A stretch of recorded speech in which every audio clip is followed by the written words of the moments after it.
Thanks, Alexandra. Right now, the Florida Panhandle is assessing damage after Alberto made landfall yesterday afternoon as a subtropical storm. Power lines and trees like that, they came down in the 45-mile-per-hour winds. Thankfully, there was no major damage, but the area is expected to have high surf and a strong rip current for a few days. So people on the beaches there still need to be vigilant. Maybe you're heading down there pretty soon for your summer vacation. By the way, hurricane season for 2018 doesn't officially begin until Friday. So as the remnants of Alberto hit our area today, we're going to have to see if the weather will have any effect on a big event happening downtown tonight, and we are talking a presidential visit. News Channel 5's Dan Kennedy is live outside the Municipal Auditorium where President Trump is going to rally supporters tonight. Dan, the visit could affect the afternoon commute. Yeah, it could. There's going to be some road closures associated with that, but then to make matters even worse for folks trying to get out of downtown, it's going to be rainy.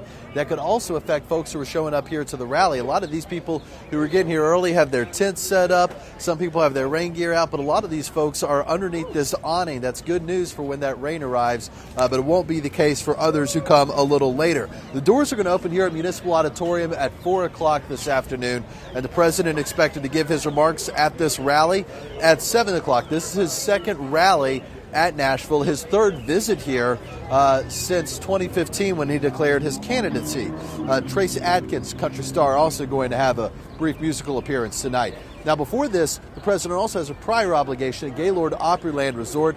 He's going to appear at a campaign fundraiser for U.S. Senate candidate Marsha Blackburn. She, of course, expected to face former Democratic Governor Phil Bredesen to fill Senator Bob Corker's seat when he retires. And this is becoming a crucial race for Republicans trying to maintain control of the Senate. This visit is also the president's fifth to Tennessee since declaring his candidacy a few years ago. We're going to have coverage all day long, not just over at Opryland for the fundraiser, but also along the route. We're going to be covering protests, we're going to be covering supporters, and eventually the rally that'll cap off the president's visit at 7 o'clock tonight here at Municipal. Reporting live downtown, Dan Kennedy, News Channel 5. For a look at past presidential visits and for road closures ahead of the trip to Nashville, just head to newschannel5.com. We're going to stream this visit live, and we're going to have a full recap of it on News Channel 5 tonight at 10. And in our continuing coverage, a brutal scene inside a Rutherford County home where a man killed his wife and her parents and then ultimately himself. News Channel 5's Blake Rosnowski is live in the 5 Alert Center this morning with more. And Blake, deputies actually came to this home as recently as Friday. Yeah, Amy and Adam, just an absolutely horrific situation. Those deputies were called out to the suspect's home. His name is Sean Gainey, and apparently he was having suicidal thoughts at the time as early as Friday. At the time, deputies brought Gainey to a hospital to be evaluated. Both deputies and the family also believed all weapons were out of the home at the time. Then yesterday afternoon, deputies and Murfreesboro police officers responded to a call for shots being fired at the home on Rivercrest Drive in the Walter Hill community. They found Sean, his wife Cassidy Gainey, her father Kenny Adair, and her stepmother Shelly Lorenz Adair in a bedroom dead from gunshot wounds. At this time, deputies are trying to figure out what happened between Sean going to the hospital and this terrible crime yesterday. Even more disturbing out of the whole situation is this is the second murder-suicide in Murfreesboro in just 2 weeks. The event that led to this, I think, is very tragic. It's a terrible outcome to a situation that we see far too often. It's just something that we don't like to see. If you or someone you know is in a domestic violence situation, there is help. We have a list of resources on newschannel5.com. Live at the 5 Alert Center, Blake Rosnowski, News Channel 5. Thank you, Blake. And new information on a horrific wreck early Monday morning in Ashland City.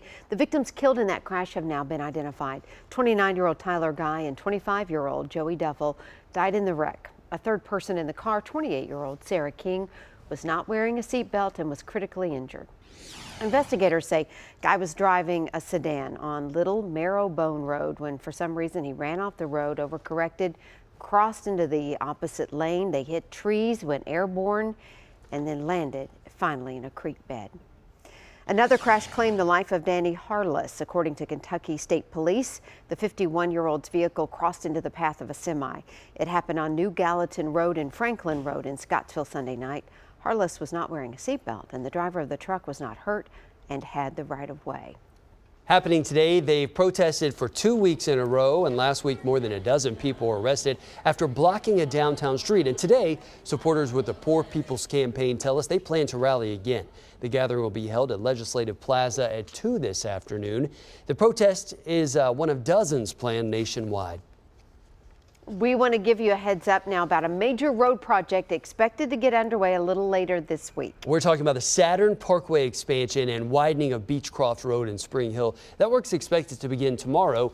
It's a $47 million project. It's going to improve connectivity, safety, and commercial operations.